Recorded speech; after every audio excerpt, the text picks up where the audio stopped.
ఇవాళ రాష్ట్రానికి వర్ష సూచన చేసింది వాతావరణ శాఖ. బంగాళాఖాతంలో ఏర్పడిన అల్పపీడనం బలహీనపడిందని తెలిపింది. ఇక ఉరుములు మెరుపులతో కూడిన వర్షాలు పడే అవకాశం ఉందని తెలిపింది. ఇక ఇప్పటికే వికారాబాద్, మల్కాజ్గిరి, సిద్దిపేట, కరీంనగర్ జిల్లాలో పలుచోట్ల మోస్తరు వర్షాలు కురుస్తున్నాయి. ఇవాళ 30 నుంచి 40 కిలోమీటర్ల వేగంగా ఈదురుగాలులు వీచే ఛాన్స్ ఉందంటున్న వాతావరణ శాఖ అధికారి ధర్మరాజుతో కల్పన ఫేస్ టు ఫేస్. బంగాళాఖాతంలో ఏర్పడిన ద్రోణి కారణంగానైతే గత 3 రోజుల నుంచి మనకు తెలంగాణ వ్యాప్తంగా వర్షాలు నమోదవుతూ ఉన్నాయి.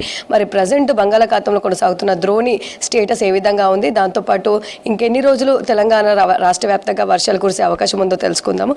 మనతో పాటు వాతావరణ శాఖ అధికారి ధర్మరాజు గారు ఉన్నారు. ఒకసారి వారితో మాట్లాడదాం. చెప్పండి సార్, ప్రజెంట్ ఈ ద్రోణికి సంబంధించిన స్టేటస్ ఏ విధంగా ఉంది, దాంతోపాటు వర్షాలకు సంబంధించి అప్డేట్స్ ఏ విధంగా ఉన్నాయి? గత 2 రోజులుగా ఫామ్ అయినటువంటి ద్రోణి ఏదైతే ఉందో అది ప్రస్తుతం తెలంగాణ మీద నుంచి బలహీనపడిందనే చెప్పుకోవచ్చు. అయినప్పటికీ కూడా దాని యొక్క ప్రభావం కొంచెం మేర ఉండడం వల్ల ఈరోజు కూడా ముఖ్యంగా ఈ యొక్క ఎల్లో కలర్ వార్నింగ్ ఇచ్చిన జిల్లాలన్నీ కూడా తేలికపాటి వర్ష సూచనలతో పాటు ఉరుముల మెరుపులు అలాగే ఈదుడుగాళ్ల ప్రభావం గత 2 రోజులతో పోలిస్తే ఈరోజు స్వల్పంగా తగ్గిందనే చెప్పుకోవచ్చు. గత 2 రోజులుగా చూసుకున్నట్లయితే 40 నుంచి 50 కిలోమీటర్ల మేర ఈదుడుగాళ్ల ప్రభావం అనేది రాష్ట్రం మీద ముఖ్యంగా ఈ యొక్క ఉత్తర ఈశాన్య జిల్లాల మీద ఉండేది. ఈ రోజు కనుక చూసుకున్నట్లయితే ఈ యొక్క ఇంటెన్సిటీ కూడా తీవ్రత కూడా తగ్గిందని చెప్పుకోవచ్చు. ప్రస్తుతం 30 నుంచి 40 కిలోమీటర్ల మేర ఈ యొక్క ఈదుడుగాల ప్రభావం అయితే ఈ యొక్క జిల్లాలకు ఉంది అని చెప్పుకోవచ్చు. ముఖ్యంగా ప్రస్తుతం కూడా ఇప్పుడు చూసుకున్నట్లయితే వికారాబాద్ అలాగే రంగారెడ్డి ఈ యొక్క జిల్లాల్లో కనుక ఇంకా సిద్దిపేటలో కూడా యాక్టివ్గా క్లౌడ్ మూమెంట్ కూడా మనకి స్పష్టంగా కనిపిస్తుంది. సో నిన్న చూసుకున్నట్టయితే అంటే మొన్న మనకు వడగళ్ల వర్షం ఎక్కువగా నమోదైంది. నిన్న ఎక్కడెక్కడ మనకు వర్షాలు నమోదయ్యాయి, దాదాపు ఎంత పర్సెంటేజ్ నిన్న మనకు రెయిన్ అనేది కురిసింది సార్? నిన్న కనుక చూసుకున్నట్లయితే సుమారు 4 సెంటీమీటర్ల వరకు కూడా వర్షపాతం అనేది నమోదైంది. ముఖ్యంగా చూసుకున్నట్లయితే ఈ యొక్క కొమరంభీం ఈ యొక్క చుట్టుపక్కల పరిసర ప్రాంతాల్లో ఆల్మోస్ట్ దాదాపు 4 పరిసర ప్రాంతాల్లో 4 సెంటీమీటర్ల వరకు కూడా ఒక వర్షం అనేది నమోదవడం కూడా జరిగింది. ఓకే సార్, ఈ రోజుకి సంబంధించి కావచ్చు ఈ ఇంటెన్సిటీ ఎట్లా ఉంటుంది, దాంతోపాటు స్పెల్ కావచ్చు, సో ఎంత వర్షపాతం నమోదయ్యే అవకాశం కనిపిస్తూ ఉంది, దాంతోపాటు హైదరాబాద్కి సంబంధించి ఎట్లాంటి అలర్ట్స్ ఉన్నాయి? ముఖ్యంగా చూసుకున్నట్లయితే ఈ రోజుకి కూడా ఈ యొక్క వర్ష సూచనలు అనేవి తేలికపాటి మోస్తారు వర్షాలు అనేవి ఉన్నాయి. అలాగే చూసుకున్నట్లయితే ఈ యొక్క ఉత్తర అలాగే ఈ యొక్క ఈశాన్య జిల్లాలు కొన్ని ఈవెన్ తూర్పు జిల్లాలు కూడా మధ్యస్థ జిల్లాలకు కూడా తేలికపాటి వర్ష సూచనలతో పాటు ఈదుడుగాల ప్రభావం అనేది ఈరోజు కూడా కొనసాగే అవకాశం అయితే ఉంది. ఈదుడుగాల ప్రభావం గంటకు 30 నుంచి 40 కిలోమీటర్ల వేగంతో వీచే అవకాశం అయితే ఉంది. ఉరుములు మెరుపులు కూడా ప్రస్తుతం కనుక చూసుకున్నట్లయితే వికారాబాద్లో యాక్టివ్గా క్లౌడ్ ప్యాచ్ అనేది అలాగే రంగారెడ్డి యొక్క పరిసర ప్రాంతాల్లో కూడా క్లౌడ్ ప్యాచ్ అనేది మూమెంట్ కనిపిస్తుంది. అలాగే సిద్దిపేటలో కూడా ఒక చిన్న ప్యాచ్ అనేది కనిపిస్తుంది. ఇంకా కరీంనగర్లో కూడా చిన్న ప్యాచెస్ అనేవి కూడా కనిపిస్తున్నాయి. ఓకే, అంటే మీరు చెప్తున్నట్టు కావచ్చు ఇటు ప్యాచెస్ కనిపిస్తూ ఉన్నాయని చెప్తా ఉన్నారు కదా, ఏవైతే డిస్ట్రిక్ట్స్కి సంబంధించి అక్కడ వర్షం అనేది ఇప్పుడు కురుస్తుందా, అంటే కురిసే అవకాశం ఉందా?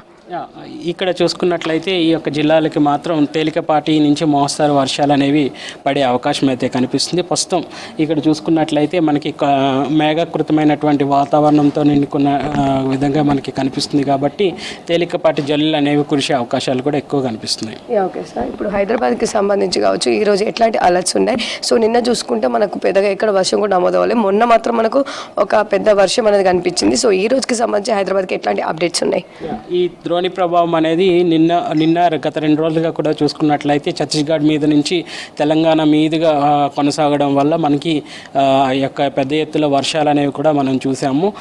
3 చోట్ల భారీ వర్షాలు కూడా చూసాము. నిన్న కూడా మనం చూసుకున్నట్లయితే ముఖ్యంగా ఈ యొక్క కొమరంభీం ఈ యొక్క ఆసిఫాబాద్ ఏరియాస్లోనే మనకి ఎక్కువ వర్షపాతం అనేది ఆల్మోస్ట్ 4 సెంటీమీటర్ల వరకు వర్షపాతం అనేది నమోదైంది. అలాగే వికారాబాద్ అలాగే కరీంనగర్, సిద్దిపేట ఈ యొక్క జిల్లాల్లో వడగండ్ల వాన వర్షం కూడా నమోదవడం కూడా చూసాము. ఈరోజు కూడా తేలికపాటి వర్షం అనేది నమోదయ్యే అవకాశాలు కనిపిస్తున్నాయి. హైదరాబాద్లో కూడా చూసుకున్నట్లయితే ప్రస్తుతం ఈవినింగ్ అయ్యేచలకి చల్లబడినటువంటి వాతావరణం అనేది స్పష్టంగా కనిపిస్తుంది. కురిస్తే తేలికపాటి వర్షం కూడా పడే అవకాశం కూడా కనిపిస్తుంది. ఓకే సార్, సో గత 2 రోజుల నుంచి రాష్ట్ర వ్యాప్తంగా పలు ప్రాంతాల్లో మనకు వడగళ్ల వర్షం అనేది నమోదైంది. సో ఈ రోజుకి సంబంధించి వడగళ్ల వర్షం ఏమైనా కురిసే అవకాశం ఉందా? ప్రస్తుతం కనుక చూసుకున్నట్లయితే గత 2 రోజులుగా కూడా అధిక వేడిమి అనేది ఈ యొక్క వాతావరణం అనేది ఎక్కడైతే ఎక్కువగా కనిపించిందో ఆ యొక్క ఏరియాస్లో ముఖ్యంగా చూసుకున్నట్లయితే ఉత్తర తెలంగాణ అంతా కూడా గత కొన్ని రోజులుగా చాలా వేడిమి వాతావరణం నిండుకుంది కాబట్టి ఎక్కడైతే వేడిమి వాతావరణం అధికంగా నమోదయ్యిందో గత కొన్ని రోజులుగా అక్కడ మాత్రం మనకి వడగండ్ల వాన అనేది స్పష్టంగా కనిపించింది. సో ఈ రోజు మాత్రం ఎటువంటి వడగండ్ల వానకు సంబంధించి ఎటువంటి హెచ్చరికలు అనేవి జారీ చేయడం లేదు. ప్రస్తుతం మనకున్నటువంటి ఈదుడు గాలులతో ప్రభావంతో పాటు ఉరుముల మెరుపులు అనేవి ఉన్నాయి కాబట్టి ఎల్లో కలర్ వార్నింగ్స్ ద్వారా మేము హెచ్చరికలు అనేవి జారీ చేయడం జరిగింది. Okay sir. సో ఈ రోజుకి సంబంధించి రెయిన్ అలర్ట్ ఇచ్చారు. సో రేపటి నుంచి తిరిగి వాతావరణం ఏ విధంగా ఉండే అవకాశం ఉంది, దాంతోపాటు టెంపరేచర్స్ ఏ విధంగా నమోదయ్యే అవకాశం ఉంది? గత 2 రోజులుగా కొనసాగుతున్నటువంటి ఈ యొక్క ద్రోణి ప్రభావం వల్ల ఈ యొక్క గరిష్ట ఉష్ణోగ్రతలు కూడా చాలా చోట్ల 2 డిగ్రీల వరకు కూడా తగ్గాయని చెప్పుకోవచ్చు. క్రమేపీ రానున్న 3 రోజుల్లో కూడా ఈ యొక్క గరిష్ట ఉష్ణోగ్రతలు అనేవి క్రమేపీ పెరిగే అవకాశం అయితే కనిపిస్తుంది. ప్రస్తుతం కనుక నమోదవుతున్నటువంటి గణాంకాలు చూసినప్పుడు 35 నుంచి 38 వరకు కూడా ఈ రోజు కనుక చూసుకున్నట్లయితే 38 ఆదిలాబాద్లో గరిష్టంగా నమోదైనటువంటి ఉష్ణోగ్రతలు. రానున్న రోజుల్లో క్రమేపీ ఈ యొక్క గరిష్ట ఉష్ణోగ్రతలు క్రమేపీ పెరిగి ఈవెన్ ఈ యొక్క ఉష్ణోగ్రతలు అనేవి 40ని తాకే అవకాశాలు కూడా కనిపిస్తున్నాయి. Okay, thank you sir. So చూస్తూ ఉన్నాం కదా ప్రజెంట్ వెదర్కి సంబంధించిన అప్డేట్స్ అయితే ఈ రోజు అయితే మనకు తేలికపాటి నుంచి మోస్తారు వర్షాలు అయితే రాష్ట్ర వ్యాప్తంగా కురిసే అవకాశం ఉందని చెప్పేసి పలు జిల్లాలకైతే అలర్ట్స్ జారీ చేశారు. ఏవైతే వర్షాలు మనం గత 2 రోజుల నుంచి చూస్తున్నామో అట్లాంటి వర్షాలు అయితే ఈరోజు ఉండకపోవచ్చు అని చెప్పేసి వడగళ్ల వర్షానికి అయితే ఈరోజు ఛాన్స్ లేదని చెప్తున్న సిచ్యువేషన్స్ కనిపిస్తూ ఉన్నాయి. ఇక ఓవరాల్గా రాష్ట్ర వ్యాప్తంగా ఈ ఒక్కరోజు వర్షం కురిసే అవకాశం ఉందని చెప్పేసి రేపటి నుంచి యథావిధిగా అంటే మనకు పొడివారిన వాతావరణం కనిపించి ఎండ తీవ్రత అధికంగా నమోదయ్యే అవకాశం ఉందని చెప్తున్న సిచ్యువేషన్స్ ఉన్నాయి. ఇక ఓవరాల్గా చూసుకున్నట్టయితే ఇటు హైదరాబాద్కి సంబంధించి కూడా ఇప్పుడు ఈ రోజు ఐపీఎల్ మ్యాచ్ ఉండడంతో కూడా మనకు వాతావరణం కాస్త క్లౌడీగా కనిపిస్తూ ఉంది. ఇప్పటికే ఇటు వికారాబాద్ కావచ్చు, కరీంనగర్ కావచ్చు, సిద్దిపేట ప్రాంతాల్లో తేలికపాటి వర్షం అయితే కురుస్తూ ఉన్నది. సో అదేవిధంగా హైదరాబాద్కి అయితే ఈ రోజు సాయంత్రం సమయం, రాత్రి సమయంలో అయితే తేలికపాటి వర్షం కురిసే అవకాశం ఉందని చెప్తున్న సిచ్యువేషన్స్ ఉన్నాయి. ఇవి వెదర్కి సంబంధించిన అప్డేట్స్. కెమెరా పర్సన్ సంజయ్తో కల్పన, V6 న్యూస్, హైదరాబాద్.